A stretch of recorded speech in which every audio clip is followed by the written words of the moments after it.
overriding lunacy and incompetency of the Biden administration wasn't enough already. Reporters just caught him doing something that should be of grave concern to everyone. Something we've reported on, but now it appears others have finally noticed. And he's just busted.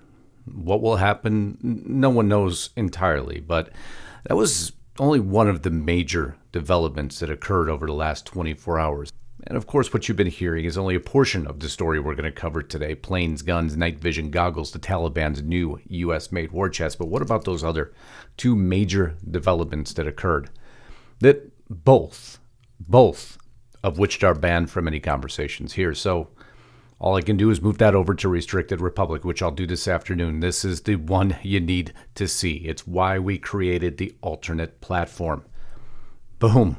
I couldn't say that loud enough. FBI and CDC just declared both of these are utter and total. And that's where I have to stop.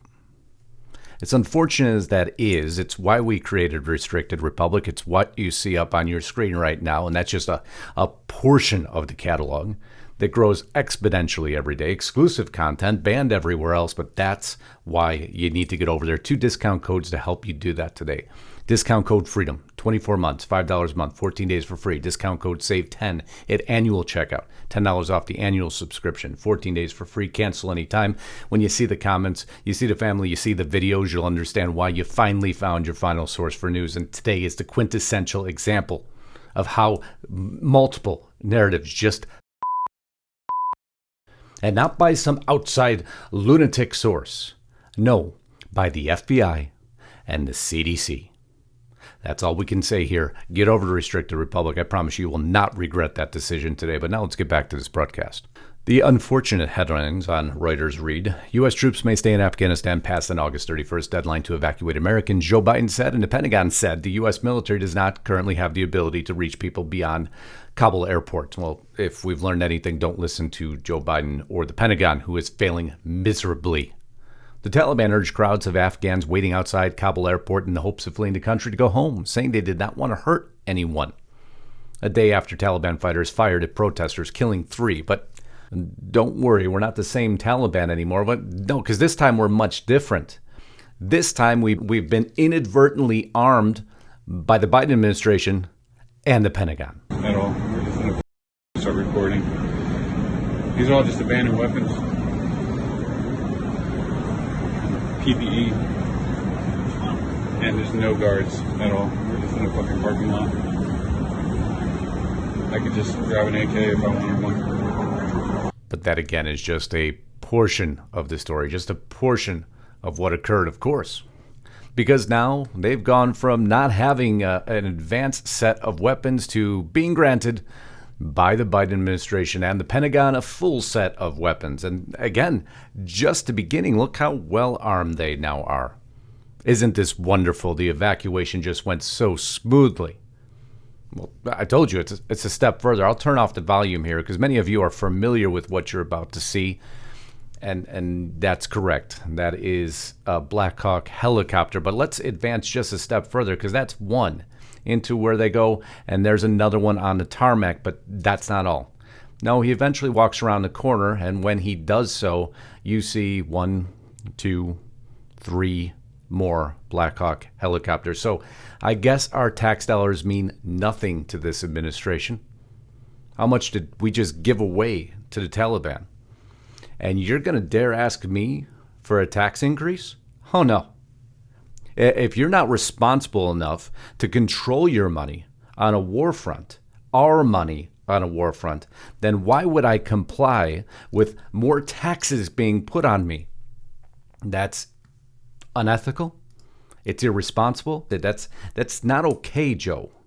This is a huge mistake. You can't go to the American people now and ask them for a tax increase when you just gave away billions, if not trillions of dollars. Black Hawk helicopter cost $21 million. But there seems to be plenty just floating around now, right? There's another, there's more just hanging around. There you go, Taliban. There's the gift from the United States. So Red State inspired this entire broadcast today, well, the first half of it. Reporters make observations about Joe Biden that should be concern of everyone. What did they observe? Well, we went into the Twitter feeds. By my count, President Biden today sat for his 9th news interview, his second with George Stephanopoulos.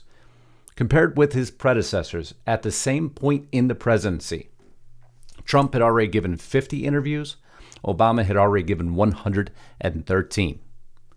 Now, why is that such of grave concern? Why, when you're only given so far 9 major access points to the president, in comparison, Trump at 50, Obama at 113, with Biden not taking open questions, only scripted questions, most of the time walking away immediately after his statements?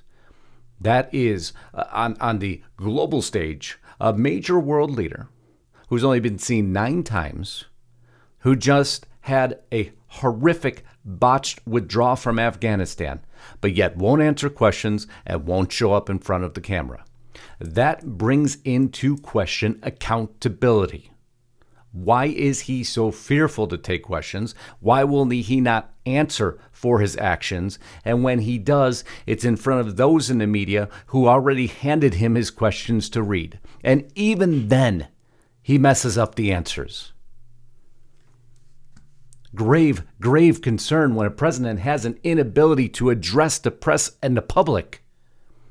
He is an elected representative. He is not a dictator nor a ruler. Today would be a great day for journalists to be able to ask the president. See, everybody's waking up to it now, even mainstream media. The president of the United States questions about Afghanistan. Aside from yesterday's ABC interview, he hasn't taken questions on Afghanistan or anything else since last Tuesday. No press briefings tomorrow per White House schedule. And Biden, again, just simply walks away. I mean, it's everywhere now. You can't even avoid it. Billions seized, obviously. Well, some are trying to say that, don't worry, Justice, they won't be able to use the weapons. They won't know how. Well, until they go threaten the Afghans who were trained to use the equipment, and they threaten their families with death, and then they'll come over and more than likely help them use the equipment. But if we had trained the Afghans so well with all this equipment, why were they not able to defend, would be your question, logical question. So why were so much of our money spent and then left behind? Among the items seized by the Taliban were the Black Hawk helicopters I showed you, and A-29 Super Tucano attack aircraft. Photos have also circulated of Taliban fighters clutching U.S.-made M4 carbines, M16 rifles instead of their iconic AK-47s, and the militants have been spotted with U.S. Humvees and mine-resistant ambush-protected vehicles. But clearly, this is the understatement of the century. The Hill put this out. Clearly, this is an indictment of the U.S. security cooperation enterprise broadly. It really should raise a lot of questions about what is the wider enterprise that is going on every single day, whether that's in the Middle East, Sub-Saharan Africa, East Asia. The United States spent an estimated $83 billion training and equipping Afghan security forces over the last 2 decades. And if they say $83 billion, it was far higher than that. Between 2003 and 2016, you ready for this?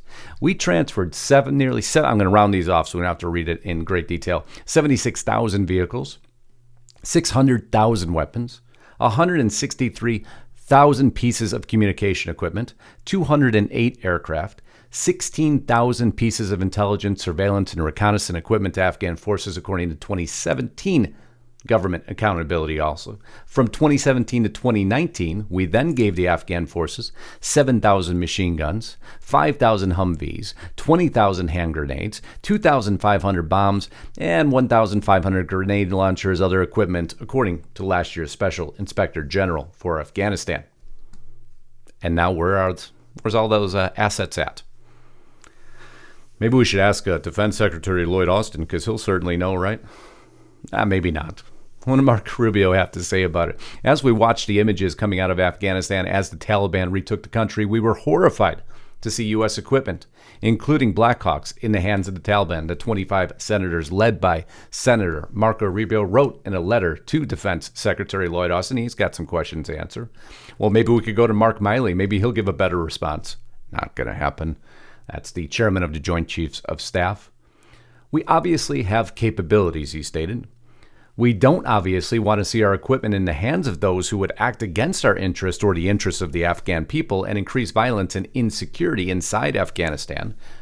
There are numerous, now this was Kirby who said this, by the way. There are numerous policies, choices that can be made, up to and including destruction. And what I would tell you at this point is those decisions about disposition of that level of equipment in Afghanistan haven't yet been made.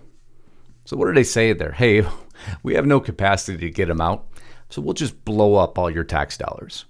We're just going to destroy our own weapons, make sure that they can't use them at least, but sorry you had to pay for them, America. And when we give you that tax increase, won't that even feel better? Talk about salt in the wound.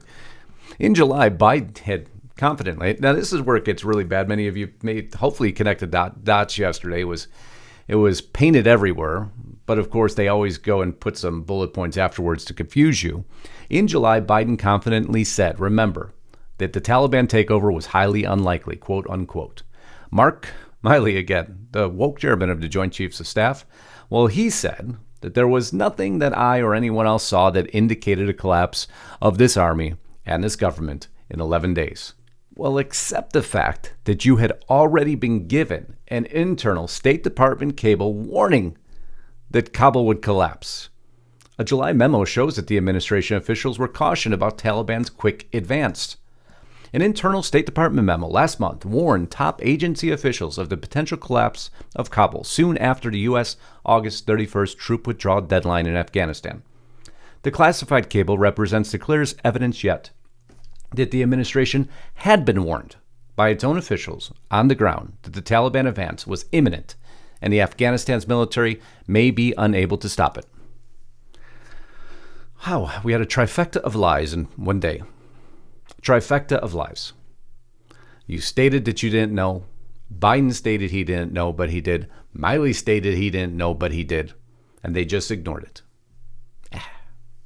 We'll just leave all our assets. There are billions and billions and billions of dollars of assets. We'll arm the enemy. And then we'll raise our hands and say, you know, that guy falling out of a plane, that was 3 or 4 or 5 days ago. We can't get our own people out of the Kabul airport. But when you go to ask him a question, well, he doesn't show up. And when he does, you have to ask the questions that you were allowed to ask. And even then, you're probably not going to get a clear answer. Well, not kinda. You're not going to get a clear answer.